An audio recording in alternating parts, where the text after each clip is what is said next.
Halo Tribuners, Anda sedang menyaksikan live update Tribun News edisi Kamis tanggal 16 September 2021 sayang. Kami akan menyajikan informasi terkini dari berbagai daerah yang akan dilaporkan secara langsung oleh reporter kami di lapangan. Bersama saya Diamita, inilah live update selengkapnya.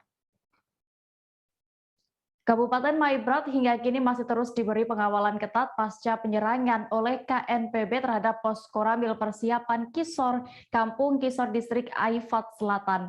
Insiden penyerangan itu diketahui menggugurkan 4 anggota TNI dan membuat masyarakat sekitar trauma. Bupati Maibrat Bernard Sagrim lantas meminta warganya untuk tidak merasa takut berkepanjangan. Informasi lengkapnya akan disampaikan oleh rekan jurnalis Tribun Papua, Sofwan Azari Raharusun yang kini sudah tersambung bersama kami. Halo Sofwan. Halo, selamat siang, Dea. Sofwan, bisa Anda gambarkan untuk update terkini dari kondisi Kabupaten Maibrat pasca penyerangan di Pos Ramil Kisor beberapa waktu lalu? Ya, Dea dan juga Tribuners dimanapun Anda berada, hari ini dapat saya kabarkan dari Kabupaten Maibrat, Provinsi Papua Barat, bahwa kurang lebih dua pekan berlalu pasca penyerangan di Pos Ramil Kisor, Kabupaten Maibrat, memang menjadi momok menakutkan bagi masyarakat di Kabupaten Maibrat. Ada sejumlah titik di Kabupaten Maibrat dijadikan sebagai tempat pengungsian atau tempat untuk mengamankan diri bagi masyarakat di sejumlah kampung yang ada di sekitar tempat kejadian perkara, dalam hal ini Kampung Kisor. Hingga saat ini sejumlah upaya telah dilakukan untuk tidak berkepanjangan ketakutannya, dan Bupati Maibrat sendiri telah mengunjungi tempat-tempat tersebut untuk melakukan upaya-upaya sosialisasi dan juga penguatan terhadap masyarakat untuk tidak ketakutan yang berkepanjangan begitu ya. Oke, lalu bagaimana untuk pantauan di lapangan? Seperti apa kondisi masyarakat pengungsi di sana, Sofwan? Ya, beberapa waktu yang lalu tempat kami kunjungi tempat pengungsian, mereka memang agak sedikit ketakutan dengan dengan masyarakat yang baru mereka kenal. Namun beberapa hari yang lalu kami ke sana untuk melihat situasi terkini masyarakat di Kabupaten Maibrat, khususnya untuk masyarakat yang trauma. Mereka sudah mulai beraktivitas dengan seperti biasa, tidak lagi takut karena masyarakat diberikan jaminan oleh pemerintah daerah dan juga aparat untuk senantiasa mereka melindungi masyarakat yang sedang trauma ataupun yang sedang mengungsi di tempat-tempat di sejumlah titik di Kabupaten Maibrat itu sendiri. Ya. Sobat, berarti saat ini apakah benar jika kondisi di Kabupaten Maibrat, Papua Barat sudah kondusif, dan seperti apa langkah pemerintah selanjutnya? Ya, berdasarkan wawancara kami dengan Bapak Bupati Kabupaten Maibrat, Bernard Sagrim, beliau menjelaskan bahwa hingga saat ini Kabupaten Maibrat sudah berangsur-angsur kondusif, dan sebagai pemerintah daerah, beliau dan TNI Polri, dalam hal ini Dandim dan juga Kapolres, memberikan jaminan untuk senantiasa menjaga Kamtibmas yang ada di wilayah tersebut, dan langkah Bupati Kabupaten Maibrat saat ini adalah melakukan penguatan, dalam hal ini memberikan semangat dan juga support kepada masyarakat agar tidak ketakutan.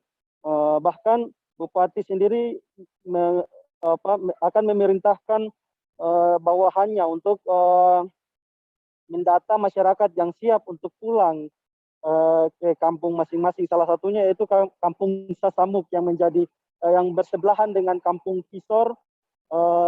Rencananya Bapak Bupati akan memulangkan sejumlah masyarakat yang bersedia untuk pulang, karena kondisi Kampung Kisor saat ini sudah kondusif, dan rencananya akan segera dipulangkan masyarakat yang di Kampung Kisor itu sendiri. Sementara sejumlah kampung seperti Kampung Kamat hingga saat ini pemerintah dan aparat TNI Polri masih melakukan pengerjaan jembatan untuk segera memobilisasi kembali masyarakat dari dua distrik Aitinyo dan juga Aiwasi yang sementara ini melakukan berlindung di kedua distrik tersebut untuk digeser kembali ke Kampung Kamat, begitu dia. Oke, Tribuners, tadi rekan Sawan juga sudah mendapatkan keterangan dari Bupati Maibrat Bernard Sagrim, berikut liputan lengkapnya. Ada aksi tembak atau kontak tembak, kemudian pemalangan, saya kira tidak ada. Itu isu itu dari mana? Saya juga tidak mengerti juga. Pokoknya tidak ada itu. Tidak ada yang penembakan. Kemarin yang bunyi itu tuh kan hanya ada oknum anggota yang hanya mau kontrol senjatanya, peluru, amunisi yang ada di ini, tapi ya tidak pompa dengan baik sehingga ada ini yang tertinggal di dalam, belum kasih keluar.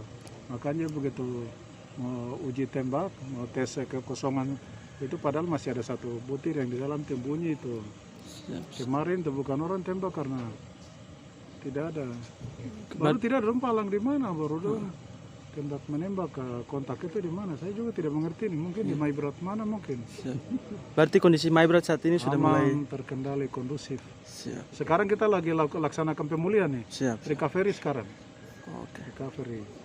Recovery ini kan bukan berarti langsung terus 100%. Kan bertahap. Orang panik, orang takut. Jadi kan harus pemulihan bertahap. Ada beberapa hal yang kita lakukan treatment. Di sambil aktivitas treatment itu ya kita pastikan itu di hak dasar mereka itu kita pastikan. Siap. Oke. Oh ya, sesemok ini kan dia berada di simpang 5 ke simpang berapa atau 6 ke. Semua ini dia kan titik temu. Jadi pos aparat ini kan di situ untuk melakukan sweeping selama pelakunya belum diketemukan. Lalu mereka ini kan rata-rata ketakutan rakyat ini yang ada di situ. Padahal mereka punya pikiran tuh terbalik. Justru tentara, polisi ada di situ untuk memastikan keamanan, kenyamanan mereka dilindungi. Jadi makanya Bapak sudah himbau-himbau terus mudah-mudahan besok, lusa dan ini kita sudah pulangkan mereka itu. Kita beralih ke kabar berikutnya. Tim unit patroli reaksi cepat Angaru Polres Pelabuhan Makassar mengamankan pelaku tawuran pada Rabu 15 September kemarin malam. Mereka ditangkap di lokasi tawuran Jalan Sabutung Baru, Kecamatan Ujung Tanah, Kota Makassar. Pelaku didominasi anak muda, bahkan beberapa di antara mereka masih di bawah umur. Detail informasinya akan disampaikan oleh rekan wartawan Tribun Timur, Muslimin Emba, yang kini sudah bergabung bersama kami. Halo Emba. Ya. Emba, bisa Anda ceritakan bagaimana saat itu kronologi tawuran ini bisa terjadi dan juga bagaimana untuk proses pembubarannya? Ya, Dea dan Tribuners, dapat kami jelaskan bahwasanya aksi tawuran kembali terjadi Rabu malam, itu tepatnya di Jalan Sabutung yang mempertemukan ataupun melibatkan dua kelompok warga dari warga Barukang dengan warga Cambaya. Aksi tawuran ini dipicu dendam lama antar kedua kelompok, yaitu di mana sehari sebelumnya juga kedua kelompok terlibat aksi tawuran yang sama, dan rentetannya itu beberapa bulan yang lalu juga terjadi aksi tawuran yang sama. Ya. Untuk proses pembubarannya sendiri, tim dari Polsek Ujung Tanah di backup oleh tim UPRC Angaru Polres Pelabuhan itu langsung tiba di lokasi membubarkan kedua kubu dengan melontarkan sejumlah gas air mata ke arah kedua kubu, sehingga kedua kubu menarik diri ke masing-masing arah mereka, begitu ya. Rekan Emba, informasinya juga ada beberapa anak di bawah umur yang turut terlibat dalam aksi tawuran ini. Bisa Anda informasikan ada berapa total jumlah orang yang diamankan? Ya, untuk jumlah pelaku tawuran yang diamankan itu sebanyak 8 orang. Mereka diamankan lantaran saat polisi usai melakukan pembubaran, polisi juga melakukan penyisiran untuk bagaimana mengamankan barang bukti dan pelaku, dan hasilnya 8 orang ini ditangkap saat masih berkumpul di sekitar areal lokasi tawuran dan terbukti beberapa dari mereka kedapatan membawa senjata tajam jenis anak panah. 2 di antara 8 ini merupakan anak di bawah umur. Ya. Baik, Tribuners, tadi rekan Emba juga sudah melakukan wawancara bersama Danru 2 UPRC Angaru Aibda Ilham. Berikut keterangan lengkapnya. Yang lagi terjadi? Terjadi perang kelompok antara Barukan dengan Cambaya, dan pada saat kami melakukan pembubaran dan mereka terpecah belah. Ada sebagian warga masuk ke Potere, dan pada saat kami sisir masuk ke dalam Potere, ada beberapa pemuda kami amankan dan beserta barang bukti 1 anak panah dan 2 tetapel. Awal mulai kejadian seperti apa? Dan apa penyebabnya? Awal kejadian kami belum tahu apa penyebab sehingga melakukan perang kelompok. Itu yang diamankan terduga pelaku tawuran semua. Terduga pelaku tawuran karena kami dapatkan barang bukti berupa busur dan ketapel. Ada berapa yang diamankan? Berapa orang? Ada 8 orang. Sini pelaku dibawa kemana? Selanjutnya kami amankan ke Polres Pelabuhan untuk dilakukan pemeriksaan lebih lanjut. Pak, ada kendala tidak saat membubarkan tawuran ini? Alhamdulillah tidak ada kendala. Siap. Jadi masih dilakukan penjagaan di sekitar lokasi? Ya, masih kita lakukan penjagaan di lokasi lokasi. Siap. Tim gabungan Polda Sumatera Utara dan Polrestabes Medan berhasil mengungkap kasus perampokan yang terjadi pada Kamis 26 Agustus lalu. Perampokan ini dengan pelaku bernama Hendrik yang melakukan perampokan emas yang kemudian disembunyikan di dalam tanah. Dalam rekaman video amatir yang terlihat, beberapa personel kepolisian nampak menggali tanah di belakang rumah pelaku untuk mengamankan barang bukti. Kabar selengkapnya akan disampaikan rekan wartawan dari Tribun Medan, Freddy, yang kini sudah terhubung bersama kami. Halo rekan Freddy. Ya, halo, Dea. Freddy, bisa Anda informasikan berapa total sebenarnya perampok toko emas yang diamankan, yang berhasil diamankan? Iya, jadi Dea dan juga pemirsa, total emas yang dirampok oleh kawanan perampok yang terjadi pada tanggal 26 Agustus lalu itu seberat 6,8 kg, di mana jika dirupiahkan saat ini itu nominalnya sekitar 6,5 miliar rupiah, begitu Dea. Barang bukti itu ditemukan di belakang rumah orang tua dari Hendrik sebagai otak dari perampokan tersebut. Jadi saat itu, usai kejadian itu, Hendrik itu pulang ke rumah orang tuanya yang ada di Kabupaten Dairi, Sumatera Utara. Begitu, Dea. Freddy, terkait ini perampokan sudah terjadi pada Agustus kemarin. Lalu bagaimana untuk kronologi pelarian para pelaku ini hingga berhasil ditangkap akhirnya? Iya, jadi Dea, usai melakukan aksinya, mereka tuh lari melalui kantin yang ada di Pasar Simpang Limun itu. Pada saat proses pengejaran, mereka sempat menembak juga ke arah security yang berupaya mengejar. Lalu mereka keluar mengambil sepeda motornya dan kembali menembakkan tembakan menggunakan laras panjang, senjata laras panjang rakitan dan mengenai seorang juru parkir. Nah, di situ mereka melalui jalan M. Nawi Harahap, lalu mereka masuk ke Jalan Menteng dan sampai di daerah Batangkuis, begitu Dea. Di sana di Jalan Balai Desa itu Batangkuis itu mereka berkumpul di sebuah lahan kosong untuk menyerahkan hasil rampokannya kepada saudara Hendrik ini.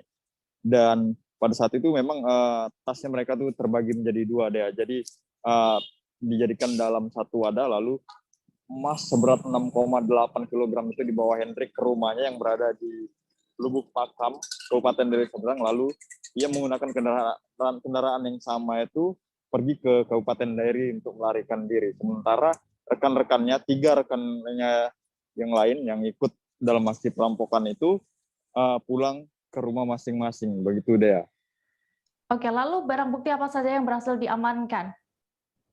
Iya, jadi barang bukti yang berhasil diamankan oleh polisi dari kasus perampokan itu adalah emas yang berbentuk dalam perhiasan seberat 6,8 kg, lalu 3 pucuk senjata api rakitan, yakni 1 senjata laras panjang rakitan itu, dan juga 1 pistol dan 1 revolver dan beberapa amunisi juga yang mereka gunakan atau mereka persiapkan begitu, dan juga polisi juga mengamankan sepeda motor yang mereka gunakan, dan ternyata juga sepeda motor yang mereka gunakan itu ialah hasil dari curian atau begal, sehingga memang pada saat itu polisi kesulitan untuk mencari atau mendeteksi keberadaan mereka, padahal sudah terekam CCTV. Rupanya memang kendaraan tersebut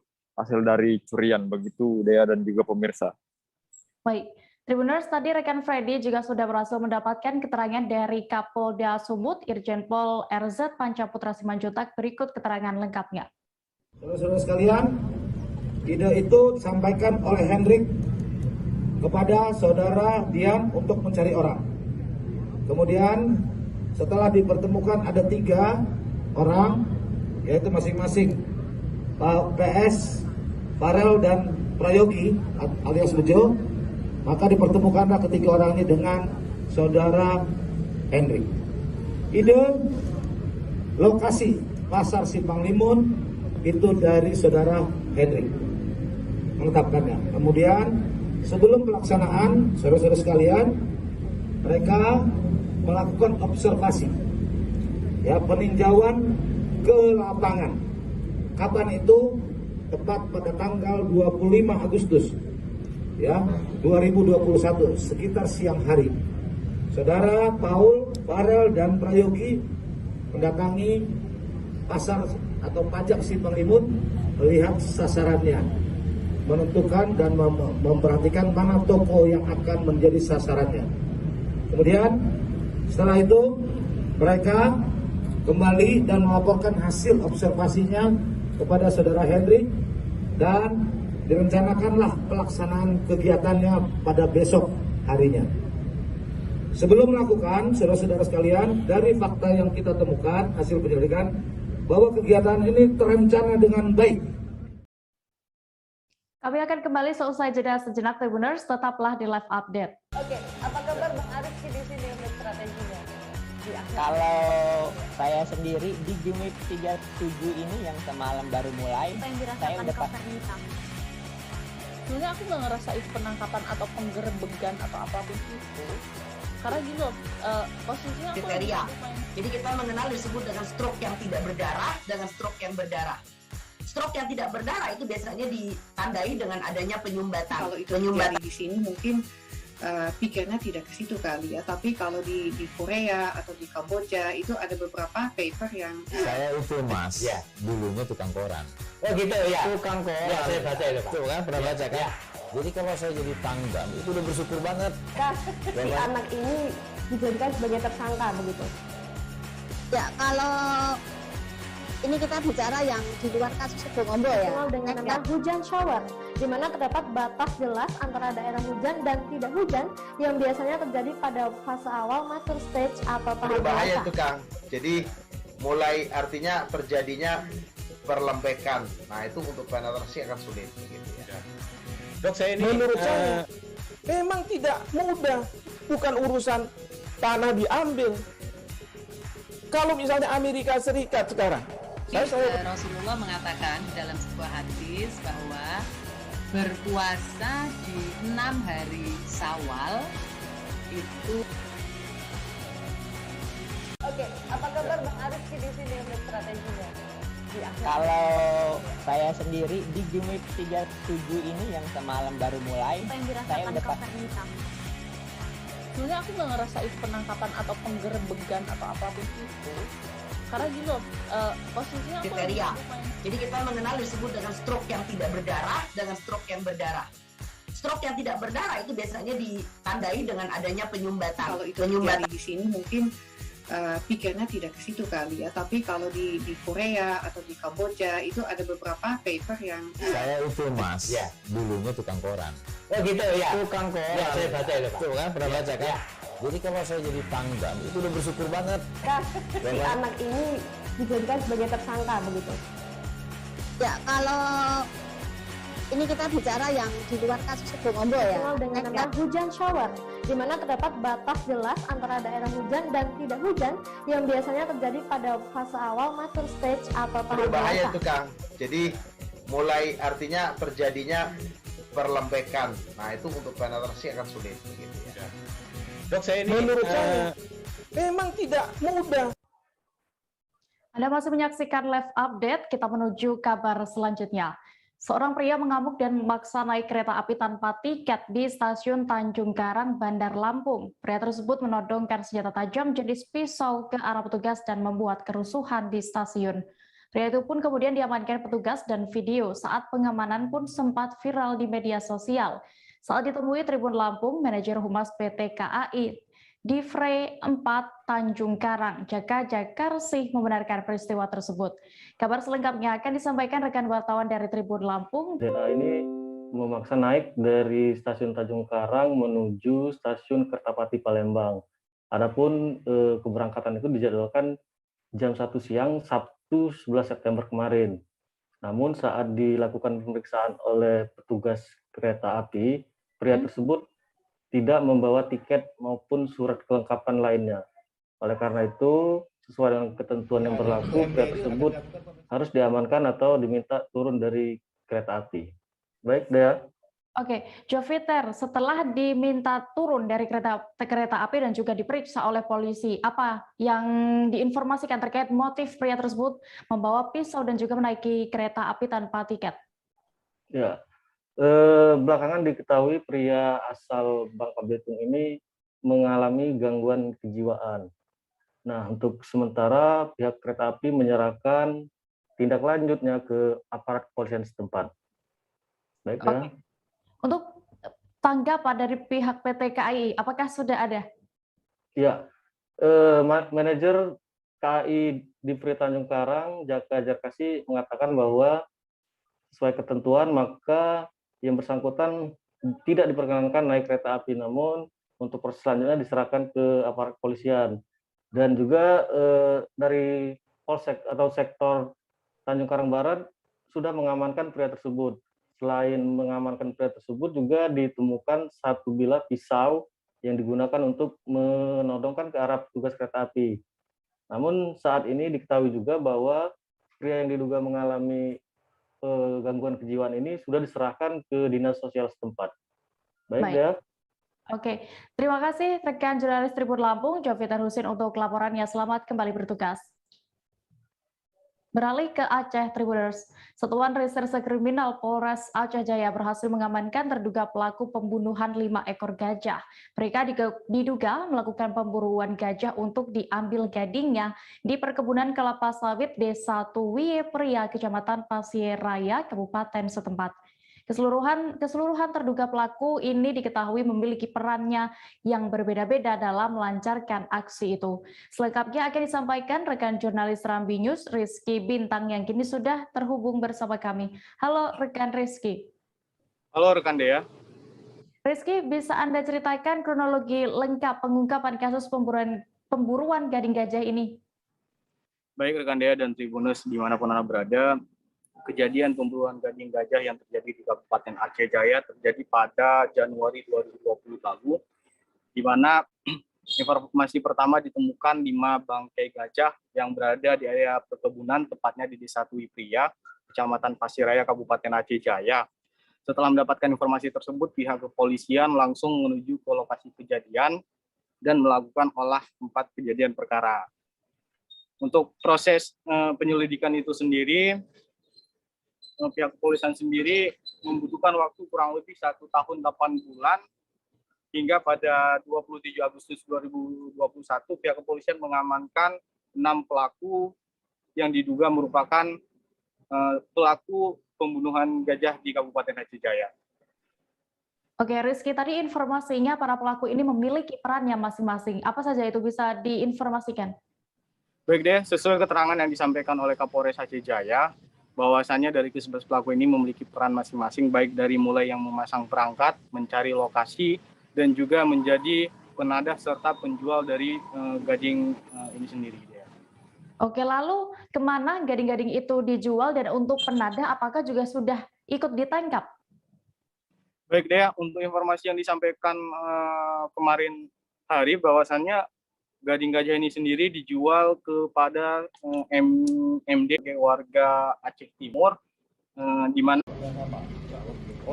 untuk di wilayah kita maksudnya ada yang mati itu memang faktor alam, yang anak gajah itu yang dari orang itu cuma 5 ini berarti nak? Iya, yang pelakunya yang memang terbukti mereka. Subdit 4 Direktorat Kriminal Umum Polda Kepulauan Riau menangkap sejumlah warga Bintan Utara, Kabupaten Bintan, Provinsi Kepulauan Riau. Penangkapan ini berkaitan dengan pengiriman pekerja migran alias TKI secara ilegal atau trafficking lewat perairan Bintan. Saat menjalankan aksinya, para pelaku ini memiliki perannya masing-masing. Informasi lengkapnya akan disampaikan oleh rekan wartawan Tribun Batam, Beres Lumbatobing, yang kini sudah tersambung bersama kami. Halo Beres. Baik, halo rekan Dea. Iya, rekan Beres, bisa Anda informasikan bagaimana saat itu penangkapan dan juga berapa total jumlah orang yang ditangkap? Oke, baik. Terima kasih rekan Dea. Mohon maaf, berhubung karena di sini hujan begitu, jadi suaranya agak sedikit ini. Jadi saya informasikan langsung bahwa Subdit 4 Direktorat Kriminal Umum Polda Kepri berhasil mengamankan 5 tersangka pengirim TKI ilegal begitu. Jadi adapun korban 7 orang WNI yang akan dikirim ataupun perdagangan manusia seperti itu direncanakan dikirim ke Malaysia tanpa disertai dokumen yang resmi. Nah, jadi 5 tersangka ini diamankan di atas kapal di dermaga di perairan Bintan Utara saat itu pada sore menjelang malam. 7 PNI ini akan dikirim, namun berdasarkan informasi masyarakat, tim Subdit 4 Krimum Polda Kepri berhasil menangkap ataupun menggagalkan pengiriman ini, begitu. Oke, rekan Beres, lalu apa sebenarnya modus dan tujuan para pelaku ini mengirim pekerja migran ke Malaysia? Oke, baik. Jadi berdasarkan hasil penyelidikan oleh tim Subdit 4, para PNI ini akan dikirim ke Malaysia tanpa memiliki dokumen yang lengkap seperti itu. Oke, untuk keadaan dari para korban saat ini bagaimana, Beres? Dan juga untuk para pelaku, apakah semuanya sudah ditetapkan sebagai tersangka? Oke, baik rekan Dea. Nah, untuk modus para pelaku ini mereka akan merekrut begitu. Merekrut para PNI dari beberapa daerah, nah kemudian akan dijanjikan dengan imbalan gaji yang tidak timpal begitu. Oke, kalau untuk para tersangka ini apakah sudah dijadikan tersangka? Oke, baik rekan Dea. Nah, jadi berdasarkan keterangan dari Wakil Direktur Kriminal Umum Polda Kepri, AKBP Wisnuwono begitu, menyampaikan bahwa setelah dilakukan serangkaian pemeriksaan dan penyelidikan ada 5 tersangka. Nah, 5 tersangka ini merupakan warga Bintan Utara, Kabupaten Bintan, Provinsi Kepri.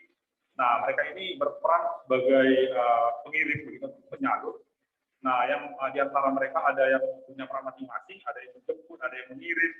Nah, jadi mereka sampai saat ini sudah ditetapkan sebagai tersangka dengan kasus perdagangan manusia seperti itu. Baik. Nah, sementara untuk 7 korban begitu, saat ini sudah dititipkan di rumah ataupun di BP2NI, rumah persinggahan pekerja migran di Kota Batam, begitu. Baik, terima kasih rekan jurnalis Tribun Batam, Beres Lumbatobing untuk informasinya. Selamat kembali bertugas. Tribuners, jangan kemana-mana, kami masih akan kembali seusai jeda berikut, tetaplah di live update.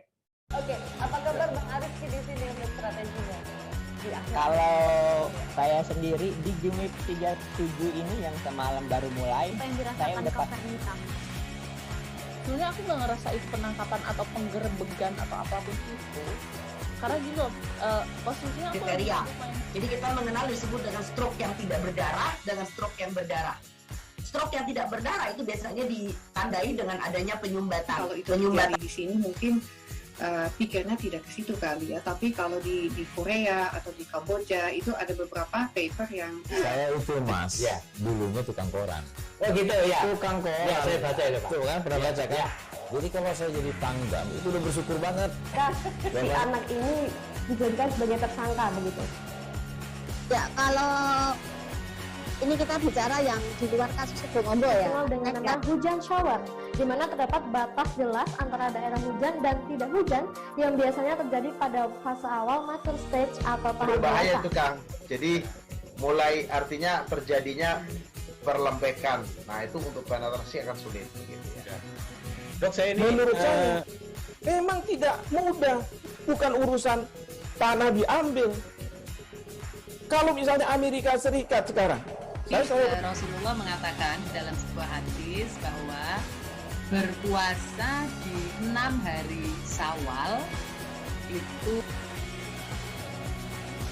Oke, apa kabar Bang Arifki di sini untuk strateginya? Kalau saya sendiri di Gimik 37 ini yang semalam baru mulai, saya udah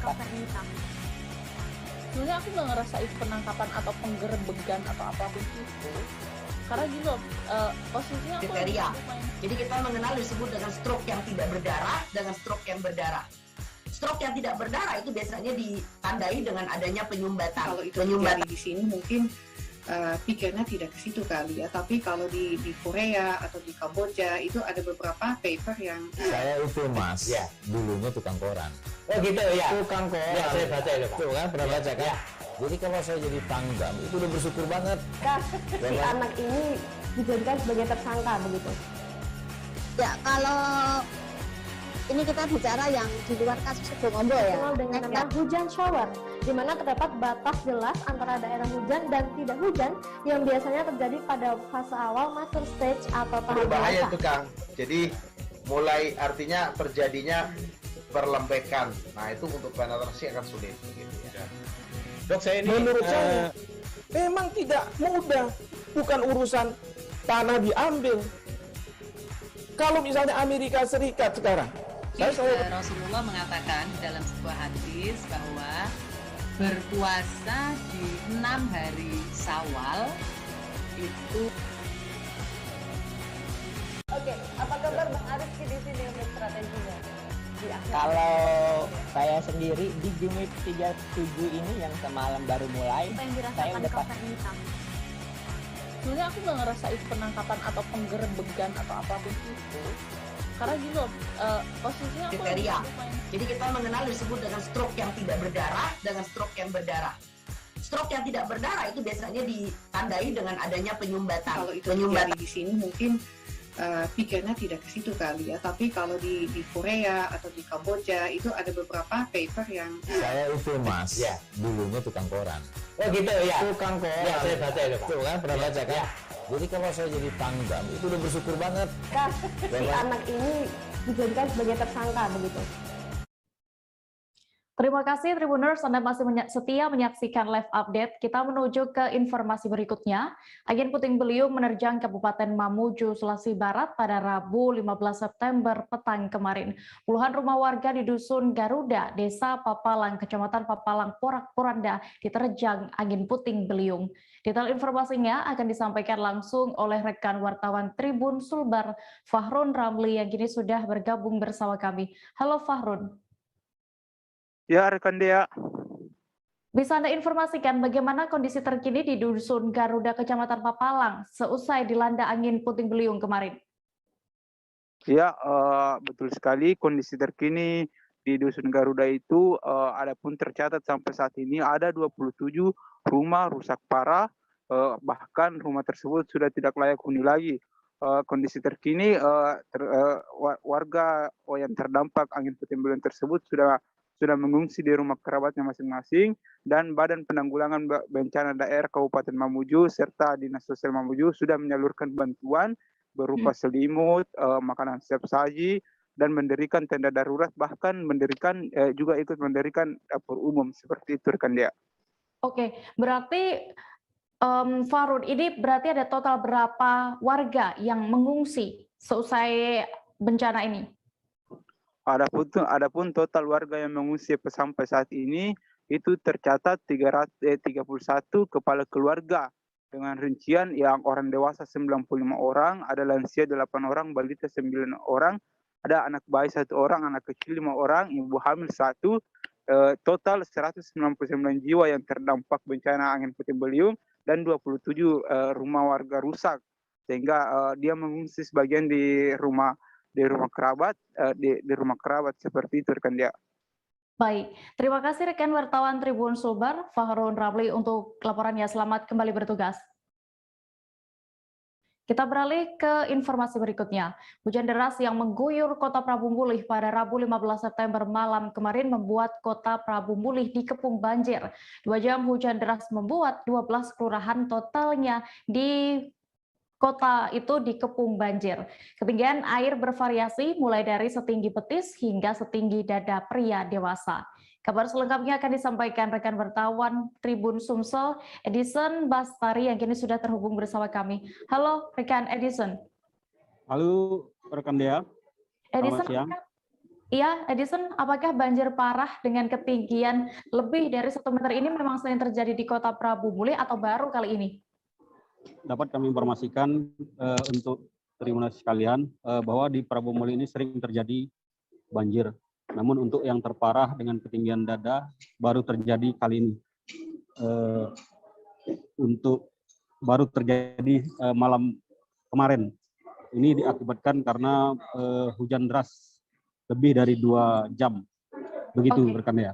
Edison, selain curah hujan yang tinggi selama 2 jam kemarin itu apakah ada penyebab lain banjir di kota Prabu Mulih ini bisa terjadi? Dapat kami informasikan juga rekan Dea, banjir ini lebih disebabkan karena kondisi drainase yang buruk di kota Prabu Mulih. Untuk di Prabu Mulih sendiri itu ada sungai, satu-satunya sungai besar yang ini Sungai Kelekar. Dan sungai ini sendiri pada saat ini sebelum banjir terjadi pendangkalan dan ini juga banyaknya masyarakat yang membuang sampah ke sungai sehingga menyebabkan ketika hujan deras sampah memenuhi sungai dan menyebabkan banjir, air meluap ke perkampungan. Demikian rekan Dea. Oke, atas kejadian ini, Edison, apakah pemerintah Kota Prabu Mulih sudah berupaya untuk mengatasi masalah ini dan juga untuk membantu masyarakat terdampak? Dapat kami informasikan juga dari semalam Badan BPBD daerah sempat sudah turun ke lapangan ke kelurahan-kelurahan yang terdampak banjir. Mereka memberikan bantuan mengevakuasi masyarakat. Dan setelah hari ini itu pemerintah Kota Prabu Mulih memberikan bantuan ratusan bahkan ribuan nasi bungkus untuk masyarakat yang terdampak. Ini dilakukan karena masyarakat itu belum bisa memasak sehingga mereka diberi bantuan nasi untuk kebutuhan makan mereka sehari-hari. Selain itu juga Wali Kota Prabu Mulih telah memerintahkan jajaran untuk memberikan bantuan sembako, baik beras, minyak dan lain sebagainya kepada masyarakat, termasuk juga alat-alat untuk mereka tidur dan lainnya. Demikian rekan Dea. Oke, Tribuners, tadi rekan Edison juga sudah berhasil mendapatkan keterangan dari Wali Kota Prabu Mulih, Insinyur Haji Ridho Yahya MM berikut. Kita sedang memperjuangkan anggaran juga. Itu insya Allah dari anggaran cuma dikit ya, Balai Sungai dan Air 5 miliar sudah dapat, sudah mulai begawi. Kemudian anggaran dari Badan Penanggulangan Bencana itu sedang kita usahakan 40 miliar. Nah itu kita sudah tahu bahwa ini akan berdampak. Ini sudah kita paparan ke Jakarta. BNPB sudah paparan ke Jakarta. Ini dampak yang dialami masyarakat kalau sungai ini tidak segera kita atasi. Nah itu.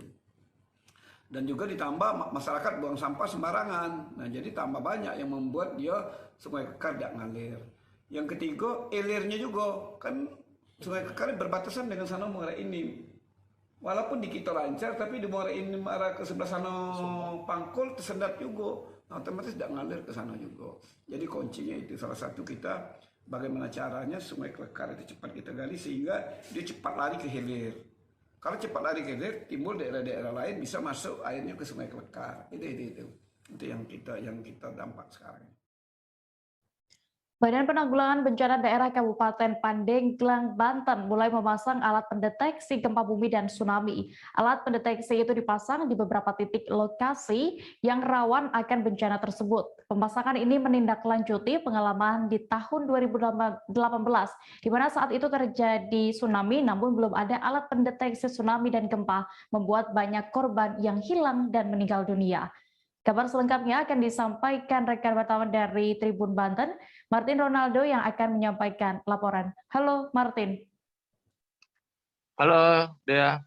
Berdasarkan tadi data yang Anda himpun di lokasi saat liputan, berapa banyak total alat deteksi tsunami yang dipasang di Pandeglang, dan juga bisa disebutkan di wilayah mana saja pemasangannya, Martin? Ya, Dea dan para Tribuners yang ada di Indonesia, BPBD Kabupaten Pandeglang melalui Kepala PLT BPBD Pandeglang melakukan pemasangan alat pendeteksi tsunami dan gempa di beberapa titik yang ada di Kabupaten Pandeglang. Berdasarkan informasi yang kami himpun, bahwa terdapat 10 titik ataupun 10 alat pendeteksi yang dipasang di Kabupaten Pandeglang yang memang terdiri di Labuan dan juga di daerah Panimbang, serta di 7 kecamatan lainnya seperti di Mandalawangi, lalu di Carita, Sumur, Cikesik, Cimanggu, dan Cigelis. Dea. Apa yang diharapkan dengan adanya pemasangan alat deteksi gempa bumi dan tsunami tersebut, Martin? Ya, pada kejadian tsunami tahun 2018, di mana pada saat itu alat pendeteksi tsunami dan gempa memang sempat error pada saat itu.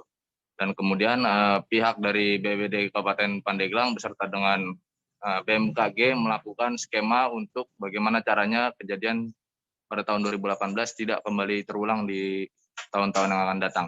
Dea. Oke, lalu apakah ke depannya nanti akan masih ada ditambah kembali alat pendeteksi gempa dan tsunami ini di wilayah lainnya di Pandeglang? Iya, Dea dan juga para pemirsa yang ada di manapun, bahwa memang nanti untuk pemasangan alat deteksi tsunami dan gempa sendiri nantinya akan diinformasikan lebih lanjut ya, begitu dari pihak BPBD Kabupaten Pandeglang sambil menunggu dari pihak BMKG untuk mempersiapkan alat-alat pendeteksi tsunami dan gempa yang ada di Kabupaten Pandeglang. Begitu. Baik, terima kasih rekan wartawan dari Tribun Banten, Martin Ronaldo melaporkan dari Pandeglang. Selamat kembali bertugas. Kami masih akan kembali seusai jeda sejenak. Tribuners, tetaplah di Live Update. Oke, apa kabar Bang Ariski di sini untuk strateginya? Kalau saya sendiri di Game 37 ini yang semalam baru mulai, Apa yang dirasakan saya udah Kak Fernita? Sebenarnya aku nggak ngerasa itu penangkapan atau penggerebegan atau apapun itu. Kriteria. Jadi kita mengenal disebut dengan stroke yang tidak berdarah dengan scan berdarah. Stroke yang tidak berdarah itu biasanya di pikirnya tidak ke situ kali ya, tapi kalau di Korea atau di Kamboja itu ada beberapa paper. Ya, saya baca itu Pak. Tuh kan, pernah baca kan? Jadi kalau saya jadi tanggam itu udah bersyukur banget.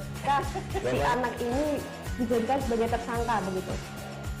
Ya, kalau kasus Sebongombo ya, dengan nama hujan shower, di mana terdapat batas jelas antara daerah hujan dan tidak hujan yang biasanya terjadinya perlembekan. Nah, itu untuk penetrasi akan sulit gitu ya. Dok, saya ini menurut saya memang tidak mudah, bukan urusan tanah diambil.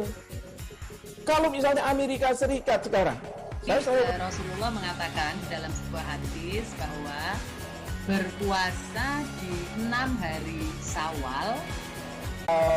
Saya sendiri di Game 37 ini yang semalam baru mulai, Apa yang saya dirasakan udah Kak Fernita? Sebenarnya aku nggak ngerasa itu penangkapan atau itu. Karena gini loh, posisinya aku kriteria.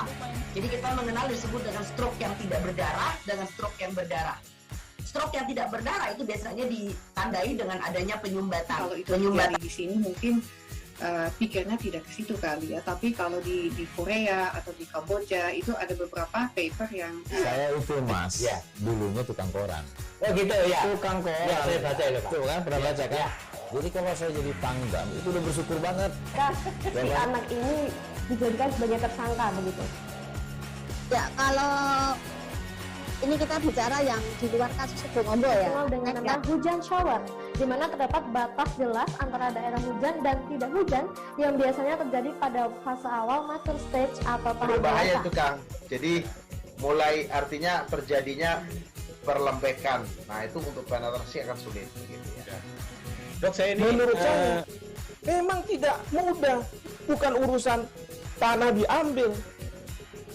Kalau misalnya Amerika Serikat sekarang, Rasulullah mengatakan dalam sebuah hadis bahwa berpuasa di 6 hari Syawal itu. Oke, apa kabar Bang Ariski di sini untuk strateginya?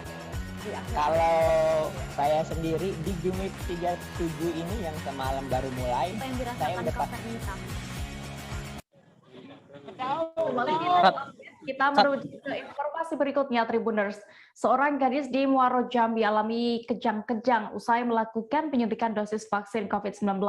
Peristiwa itu terjadi di lokasi kegiatan vaksinasi yang diselenggarakan oleh pemerintah Kabupaten Muaro Jambi di Puskesmas Desa Kemingking Dalam. Berdasarkan video yang didapatkan, terlihat seorang perempuan muda menggunakan baju warna krem terlihat kejang-kejang saat ditandu menuju mobil ambulans yang dibantu oleh warga dan Satgas COVID-19 di sana. Selengkapnya akan disampaikan rekan jurnalis Tribun Jambi, Hasbi Sabirin, yang kini sudah terhubung bersama kami. Halo rekan Hasbi. Ya, selamat siang rekan Dia. Hasbi, bisa Anda ceritakan saat itu bagaimana kronologis perempuan itu mengalami kejang-kejang seusai divaksin? Ya, baik rekan Dia dan semua pemirsa Tribuners. Beberapa waktu lalu, kemarin pemerintah Kabupaten Muaro Jambi melakukan gebjar vaksin massal yang berada di Desa Kemingking Dalam, Kecamatan Taman Rajo, Kabupaten Muaro Jambi. Memang kegiatan vaksinasi ini itu sejak bulan September ini digencarkan oleh pemerintah Kabupaten Muaro Jambi dan kecamatan yang ada di wilayah Kabupaten Muaro Jambi ini. Karena mereka untuk menargetkan capaian vaksinasinya akan tercapai di akhir tahun 200 ini. Namun ada sebuah peristiwa di kegiatan vaksinasi masih dilakukan di Desa Kemingking Dalam itu mengalami suatu peristiwa di mana seorang perempuan yang masih muda, yang masih gadis juga, itu mengalami kejang-kejang setelah mendapatkan penyuntikan vaksin oleh pemerintah Kabupaten Muaro Jambi tersebut. Untuk kronologis memang sebelum dilakukan penyuntikan vaksin terhadap perempuan muda itu, tahapannya melalui proses seperti biasanya, melalui screening atau melalui tahap-tahapan untuk pemeriksaan kesehatan oleh petugas oleh dosis vaksin yang dia terima.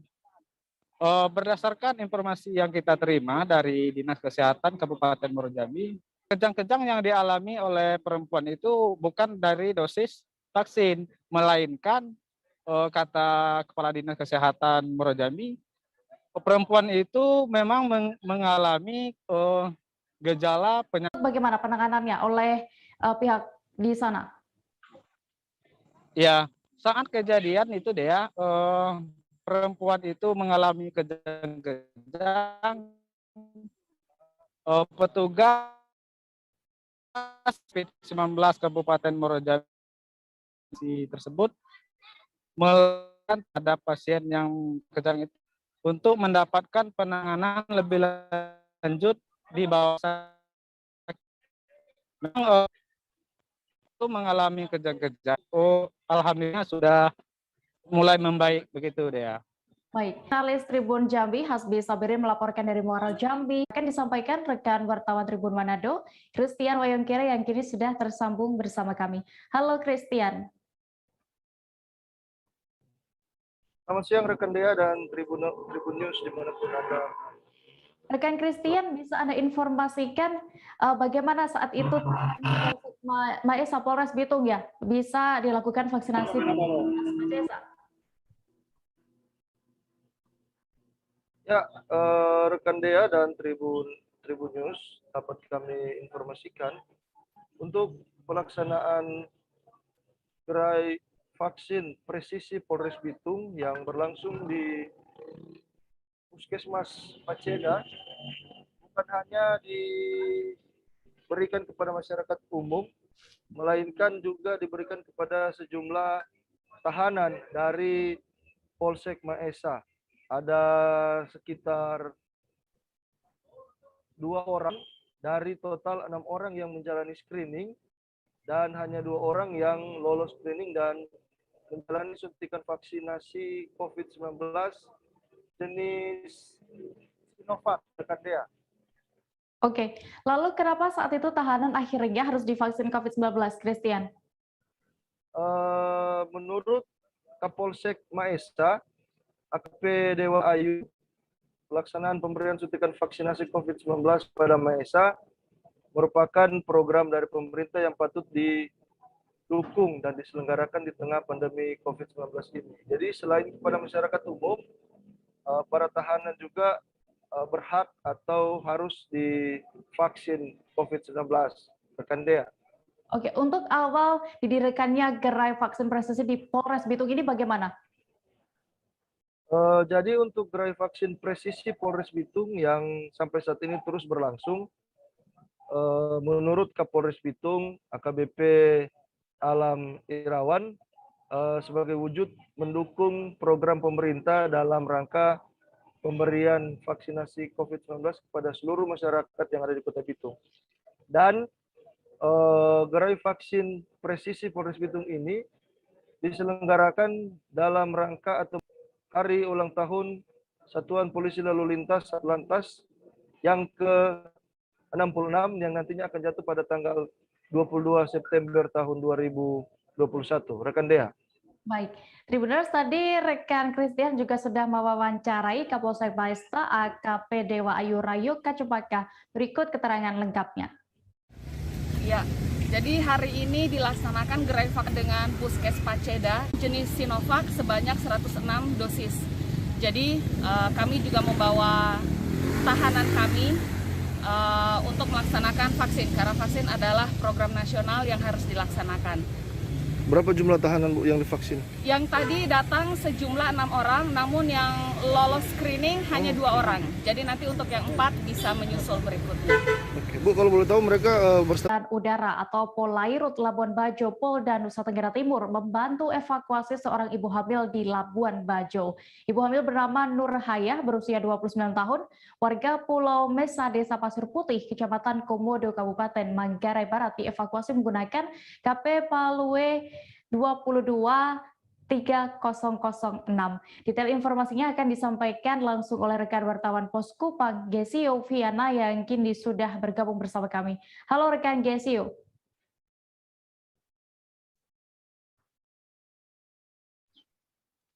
Halo rekan Gesio. Selamat siang rekan Dea, selamat siang Tribuners. Iya. Bisa Anda ceritakan bagaimana kronologi evakuasi ibu hamil yang akan melahirkan di Labuan? Terima kasih rekan Dea, terima kasih untuk rekan-rekan semuanya. Kronologi evakuasi seorang ibu hamil yang akan melahirkan di Labuan Bajo berawal dari laporan seorang bidan di Pulau Mesa, Desa Pasir Putih, Kecamatan Komodo, Kabupaten Manggarai Barat. Bidan desa tersebut melaporkan bahwa terdapat satu pasien ibu hamil yang hendak melakukan proses persalinan, namun tidak dapat melakukan persalinan karena tidak adanya kendaraan atau kapal laut. Sehingga atas dasar kejadian tersebut, bidan desa tersebut menghubungi pihak Polairut Labuan Bajo ke Pulau Mesa, dan dari Pulau Mesa hingga tiba di Pelabuhan Pelni Labuan Bajo. Setelah tiba di Bajo, pasien tersebut langsung dibawa di persalinan. Demikian rekan Dea. Oke, Gesio, lalu bagaimana dengan kondisi terkini dari ibu hamil tersebut seusai dievakuasi tim Polair Polda NTT? Sebelumnya dalam masa kehamilan mengalami pendarahan, selanjutnya setelah melakukan perjalanan yang cukup jauh, kondisi fisik ibu tersebut juga mengalami penurunan. Dan kondisi untuk saat ini, ibu ke Rumah Sakit Umum Daerah Komodo Labuan Bajo karena memiliki kadar HB yang turun. Namun demikian, kondisi bayi yang dilahirkan saat ini dalam kondisi sehat. Demikian rekan Dea. NTT Gesio, saya melakukan evakuasi ibu hamil ini. Baik, tanggapan dari pihak keluarga dalam hal ini ipar dari pasien tersebut bernama Sumiata Polairut Polda NTT karena dengan kesigapan dan cekatannya personil Polairut tersebut sehingga hal yang tidak diinginkan pun tidak terjadi. Selain itu untuk tanggapan dari pihak kepolisian dalam hari ini Polairut Labuan Bajo Polda NTT dalam hal ini Komandan Kapal Polisi Palu Bribka Yeskia Lipu mengaku upaya yang dilakukan oleh polisi tersebut berdasarkan atas rasa kemanusiaan yang tinggi.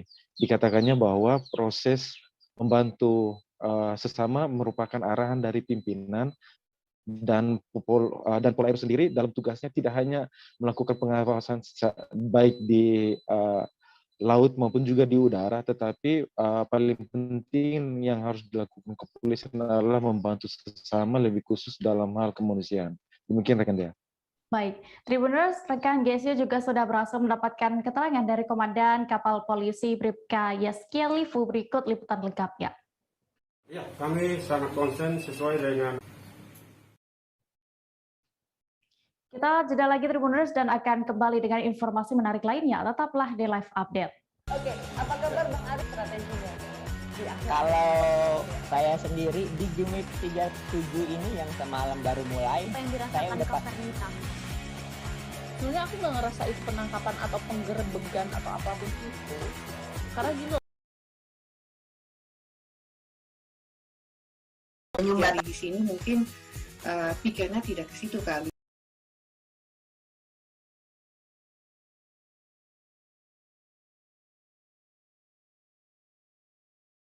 Ya, tapi kalau di Kamboja itu ada beberapa paper yang saya itu Mas, ya, dulunya tukang koran. Oh gitu ya. Tukang koran. Ya, saya baca itu Pak. Tuh kan pernah baca kan? Ya. Jadi kalau saya jadi Pangdam itu udah bersyukur banget. Si anak ini dijadikan sebagai ya kalau ini kita bicara yang di luar kasus Ngombo ya. Dengan nama hujan shower, di mana terdapat batas jelas antara daerah hujan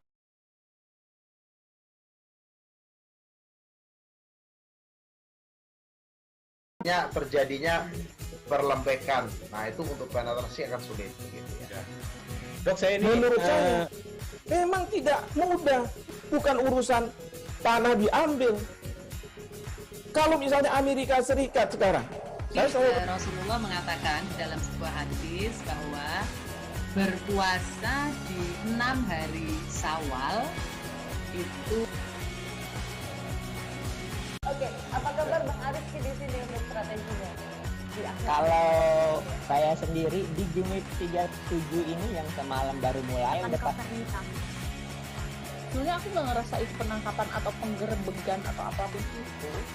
Karena gini loh, posisinya kriteria dengan stroke yang tidak berdarah dengan stroke yang berdarah. Stroke yang tidak berdarah itu biasanya ditandai. Masih di live update bersama saya Diamita, kita menuju ke kabar berikutnya. Kompetisi Liga 2 tahun 2021 dijadwalkan kick-off tanggal 26 September 2021 mendatang. Sriwijaya FC, klub sepak bola kebanggaan Sumatera Selatan semakin optimis. Stadion Gelora Sriwijaya Jakabaring atau GSC Palembang akan menjadi host atau tuan rumah diselenggarakannya kompetisi babak penyisihan. Meski belum menyatakan 100%, namun tim PT Liga Indonesia Baru selaku operator kompetisi Liga Indonesia dan PSSI mengisyaratkan hal tersebut. Kabar selengkapnya akan disampaikan rekan wartawan dari Sriwijaya Post, Abdul Hafiz yang kini sudah terhubung bersama kami. Halo. Rekan Hafiz bisa mendengar kami di studio?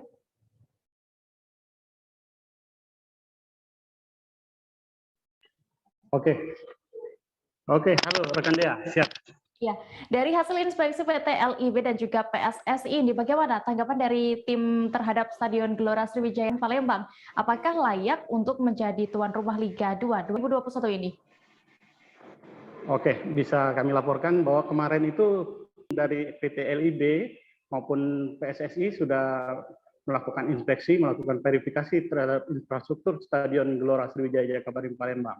Dari hasil sementara mereka menyatakan bahwa dan mereka menguji bahwa Stadion Gelora Sriwijaya Jakabaring ini memang sudah dipersiapkan untuk Piala Dunia U20 yang akan diselenggarakan tahun 2023. Artinya mereka sudah yakin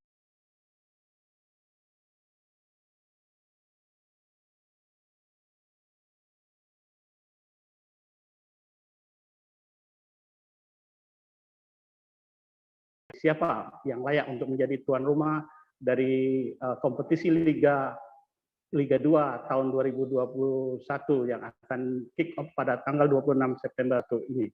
Demikian rekan Dea. Oke, rekan Hafiz, usai dilakukannya verifikasi infrastruktur ini, apakah masih ada catatan-catatan bagi Stadion Gelora Sriwijaya ini? Ya, benar rekan Dea.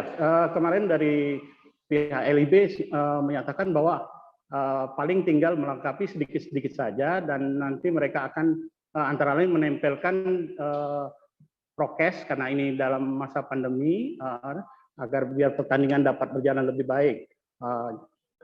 Kemudian mereka juga melakukan mengecek stadion Gelora Sriwijaya ini persiapannya seperti apa, mulai dari tribun dari stadion, lapangan artinya rumput-rumput dan sebagainya, terus lampu karena ini memang merupakan prasyarat untuk berapa kapasitasnya untuk pada malam hari. Kemudian juga mereka juga akan mengecek bagaimana sistem dari ketika para pemain memasuki stadion, karena ini mereka katakan mereka akan di swab di mana tempat untuk swabnya dan demikian rekan Dea. Oke, lalu bagaimana dengan tanggapan dari pihak manajemen klub Sriwijaya FC setelah kemarin juga informasinya mereka mendengar dan melihat langsung kedatangan tim inspeksi di Stadion GSJ? Ya.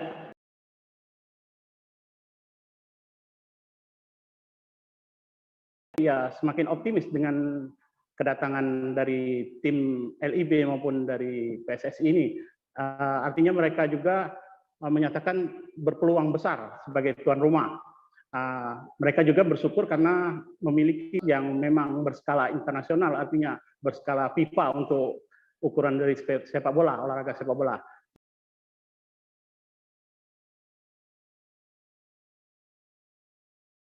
Juga ya karena ini kan harus ada syaratnya, harus memiliki lapangan 3 lapangan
kepada kita jadwal lengkapnya, gitu. Sama dengan yang dilakukan oleh Liga 1 kemarin. Jadi ada 3 kali pertandingan berturut-turut, selanjutnya baru disusun lagi jadwal. Kalau sementara kita lihat ya, memang ini juga stadion kan memang udah dipersiapkan juga untuk Piala Dunia ya. Jadi memang kita lihat sih emang sudah bagus ya, paling tinggal melengkapi sedikit-sedikit aja sih, dan nanti kita tempelkan dengan prokesnya untuk biar pertandingan dapat berjalan dengan baik. Mungkin untuk keputusannya sendiri berapa lama Pak? Keputusan apa di stadion ini? Sementara sih nanti kita kan hari ini selesai nih, insya Allah selesai kita inspeksi, nanti kita laporkan kepada manajemen, mungkin secepatnya sudah ada hasilnya sih. karena kan kita juga nanti mau insya Allah ada drawing juga, jadi keputusannya harus cepat di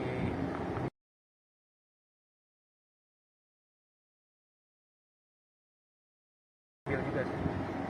Untuk yang di Sumatera ini stadion mana Pak yang diverifikasi oleh LIP dan PSSI selain Jakabaring?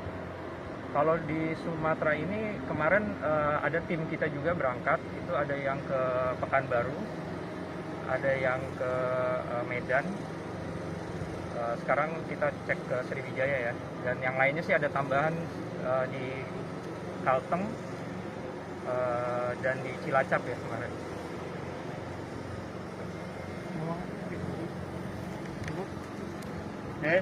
Swab itu termasuk wartawan juga Pak ya? Iya. Nanti pokoknya yang akan masuk ke stadion itu semua harus di swab. Informasi berikutnya datang dari Provinsi Riau, Tribuners. Ribuan peserta calon pegawai negeri sipil atau CPNS di Kota Dumau mulai melaksanakan seleksi kompetensi dasar atau SKD. Tes SKD CPNS itu dilaksanakan di STIA Lancang Kuning, Jalan Gunung Merapi sejak Rabu 15 September kemarin. Semangat tinggi tak ingin gugur di awal perjuangan menjadi abdi masyarakat. Diperlihatkan peserta bernama Linda yang tengah hamil tua. Meskipun dalam kondisi hamil 9 bulan, bahkan bisa dikatakan menghitung hari untuk bersalin, Linda berhasil lulus dengan perolehan nilai yang tinggi. Kabar selengkapnya akan disampaikan rekan wartawan dari Tribun Pekanbaru, Doni Kusuma Putra yang kini sudah terhubung bersama kami. Halo rekan Doni. Halo rekan Dea. Iya. Doni, bagaimana cerita dari Linda ini, peserta tes SKD yang mendapatkan nilai tinggi meski sedang hamil tua? Ya, terima kasih rekan Dea. Memang pelaksanaan SKD tahun 2021 ini untuk CPNS di Kota Dumai berbagai untuk sesi pertama itu perdana yaitu pada hari Rabu tanggal 15 ini diikuti sekitar 100 peserta, di mana di antara 100 peserta tersebut ada Linda, seorang ibu yang memang lagi hamil tua, bisa dikatakan juga menghitung hari untuk bersalin, tetap melaksanakan atau mengikuti ujian SKD ini karena memang cita-citanya menjadi seorang abdi negara atau ASN dengan keyakinan dan juga dengan optimis serta belajar yang tekun. Linda sendiri dan juga restu dari suami ya tentunya berhasil mendapatkan nilai yang memang bisa dikatakan tinggi pada saat itu, yaitu sekitar 412. Itu yang membuat Linda bisa berada di 10 besar pada saat itu. Tentunya ini membuat motivasi bagi Linda untuk bisa menjadi abdi negara karena memang dia berharap skornya ini merupakan rezeki dari calon anaknya kelak, seperti itu Linda. Oke. Seperti itu dia. Oke, Doni. Lalu bagaimana dengan peserta lain saat itu, persiapannya dan juga harapan mereka? Ya, memang ada beberapa peserta lainnya, cuman memang dari beberapa peserta lainnya itu ada yang tidak lulus juga passing grade. Namun semangat mereka tetap terlihat karena memang yang tidak lulus itu sempat saya wawancarai dan mereka mengaku baru pertama kali mengikuti kegiatan CPNS ini, SKD ini, sehingga baru mengenal cara-cara mengerjakan soal ini. Tentunya untuk tahun depan dia berharap kepada pemerintah untuk membuka kembali CPNS ini agar mereka bisa mengikuti kegiatan CPNS ini untuk menjadi ASN di Kota Dumai, seperti itu rekan Dea. Oke, Doni, lalu berdasarkan pantauan Anda, bagaimana untuk jalannya tes SKD di Kota Dumai sendiri? Persyaratan dan juga prokes saat mengikuti SKD, apakah tetap berjalan dengan ketat? Ya, terima kasih rekan Dea. Untuk prokes tetap sesuai dengan aturan yang berlaku.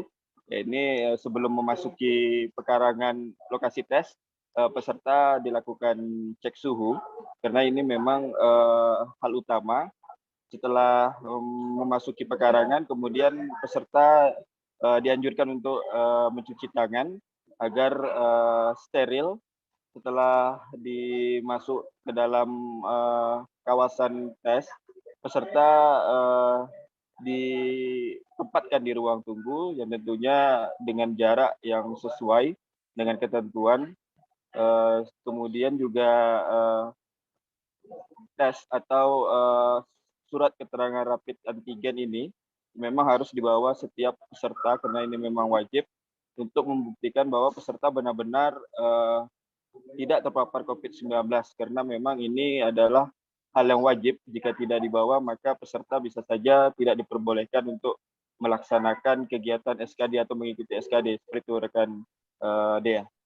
Baik, Tribuners, rekan Doni tadi juga sudah berhasil mewawancarai Linda, ibu hamil yang menjadi peserta tes SKD CPNS. Berikut liputan lengkapnya. 414, wow, nilai maksimalnya. Gimana nih perasaannya nih, Pak? Dalam keadaan lagi hamil nih ya, bisa semaksimal itu nilai yang kita dapat nih. Mungkin apa belajar dari awal atau seperti apa? Ya belajar, kita harus belajar ya. 14. Dengan rincian nilai berapa? Untuk apa? TK-nya 100, IU-nya 135, HP-nya 179. Oh, dengan siapa Kak kita? Lida. Oh, dari mana Pak? Dari Dumai atau dari? Dari Dumai. Oke. Terima kasih Kak. Ini hamil berapa bulan? 9 bulan. 9 bulan. Terima kasih ya Kak. Nasib pilu dialami bayi berusia 1,5 tahun di Boyolali, Jawa Tengah yang menderita 9 macam kelainan jantung. Saat ditemui Tribun Solo, tampak bayi itu banyak menangis di pangkuan sang ibu. Sambil terus menangis, sesekali bayi bernama Clarissa itu juga memegangi bagian dadanya yang terasa sakit. Kelainan pada organ terpenting dalam tubuh manusia yang dialami bayi itu pun berdampak besar bagi perkembangan tubuh Clarissa. Selengkapnya akan disampaikan rekan jurnalis Tribun Solo, Tri Widodo, yang kini sudah terhubung bersama kami. Halo Tri. Halo rekan Dea dan Tribuners dimanapun Anda berada. Rekan Tri, bisa Anda informasikan sejak kapan sebenarnya kelainan jantung yang dialami Clarissa ini akhirnya juga bisa diketahui oleh kedua orang tuanya? Iya, kasus kelainan 9 macam kelainan jantung yang dialami Clarissa yang merupakan putri kedua dari pasangan Febri Nur Hidayat dan Nur Ismiati ini baru diketahui setelah Clarissa berusia 6 bulan. Saat itu kedua orang tuanya merasa panik setelah melihat anaknya yang tiba-tiba merasakan semacam sakit atau rewel. Kemudian orang tua mengupayakan pengobatan bagi si Clarissa ini, baik ke rumah sakit terdekat maupun setelah itu dirujuk ke rumah sakit di RSUP Dr. Sarjito Yogyakarta, dan di sana diketahui bahwasanya Clarissa ini mengalami 9 macam kelainan jantung. Rekan dia. Oke, rekan Tri, lalu bagaimana untuk pengobatan masalah, mungkin apakah keluarga mengalami masalah biaya untuk pengobatan Clarissa ini atau bagaimana? Iya, pada awal pengobatan sebenarnya keluarga tidak mengalami masalah biaya, mengingat sang bapak atau sang ayah ini merupakan seorang buruh pabrik dan sudah ditanggung oleh Badan Penjamin Jaminan Sosial, sehingga untuk biaya pengobatannya sendiri bisa ditanggung oleh BPJS. Namun itu tidak sepenuhnya, mengingat jarak dari Boyolali ke Yogyakarta juga membutuhkan biaya, serta terkadang dari rumah sakit tidak ada, atau dari di vaskes itu tidak menyediakan obat yang khusus untuk diberikan kepada Clarissa tersebut, sehingga orang tua harus mengeluarkan biaya paling tidak 600.000 untuk sekali berobat. Si Clarissa ini sementara ini menjalani rawat jalan, di mana setiap sebulan sekali si Clarissa ini harus dibawa ke RSUP Dr. Sarjito Yogyakarta sebelum dia menjalani operasi yang dimungkinkan baru akan dilaksanakan pada saat si Clarissa sudah berusia 2 tahun mendatang. Ya. Oke, lalu apakah ada respons dari lingkungan sekitar terhadap adanya salah satu warga yang mengalami permasalahan kesehatan seperti ini. Apakah juga sudah ada bantuan dari pemerintah, rekan Tri? Iya, warga di Dukuh Randurejo, Desa Keragilan, Kecamatan Mojosongo, Boyolali, nampaknya memiliki sikap gotong royong yang cukup tinggi, sehingga ada salah satu warganya yang mengalami kesulitan. Secara otomatis ala kadarnya para tenaga juga memberikan bantuan sebisa mungkin yang dibutuhkan untuk Dek Clarissa ini. Sedangkan untuk respon dari pemerintah, saat ini pemerintah baru mengupayakan akan mengakomodasi kebutuhan-kebutuhan apa yang dibutuhkan oleh Dek Clarissa ini, mengingat pemerintah Pemkab Boyolali memiliki sumber daya yang tersedia mulai dari dana untuk jaminan sosialnya maupun dana untuk pengobatannya, serta untuk akomodasi lain-lainnya dari pemerintah Kabupaten Boyolali menyatakan siap untuk membantu kebutuhan pengobatan Dek Clarissa ini. Baik, Tribuners, tadi rekan Tri juga sudah mewawancarai ibunda dari Clarissa, yakni Nur Ismi. Berikut keterangan lengkapnya. Oh, operasi tidak yang tercover apa?